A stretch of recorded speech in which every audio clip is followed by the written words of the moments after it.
આટલા પાણી ટાંકી છે, ત્યાં એક બાજુ ગંદકી છે ને એક બાજુ પાણી ભરાય છે. બેની વચ્ચે ખાલી રોડનો ડિસ્ટન્સ. અહીંયાના જે કિનારો છે ઉડીને પાણી ટાંકીમાં પડે. પાણી ટાંકીની અંદર જે પેલા ખુલ્લામાં લોકો પાણી ભરે છે એટલે લોકો ઘરે બીમારી લઈને જાય. એટલે કોર્પોરેશનને કંઈ પડી નહીં, લોકોના સ્વાસ્થ્ય સાથે ચેડા કરી રહ્યું છે.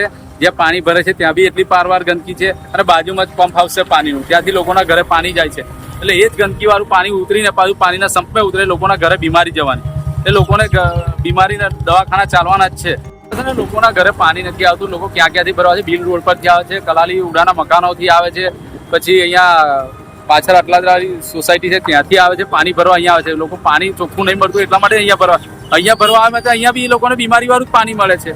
એટલા માટે મેં એવું કહું છું વહેલી તકે કોર્પોરેશન આનું નિવારણ લાવે. એટલે કચરો જ્યાં ત્યાં લોકો નાખે ના અને કચરાનું ડબ્બું મેકો એટલે લોકોના બીમારી ના જાય. અને લોકોના વહેલી તકે જે વેચાતા પાણી પીવા પડે છે એની જગ્યાએ હર ઘર નલ યોજના છે તમારી, એને તમે સાર્થક કરો અને લોકોના ઘરે ચોખ્ખું પીવાનું પાણી પ્રોવાઈડ કરો.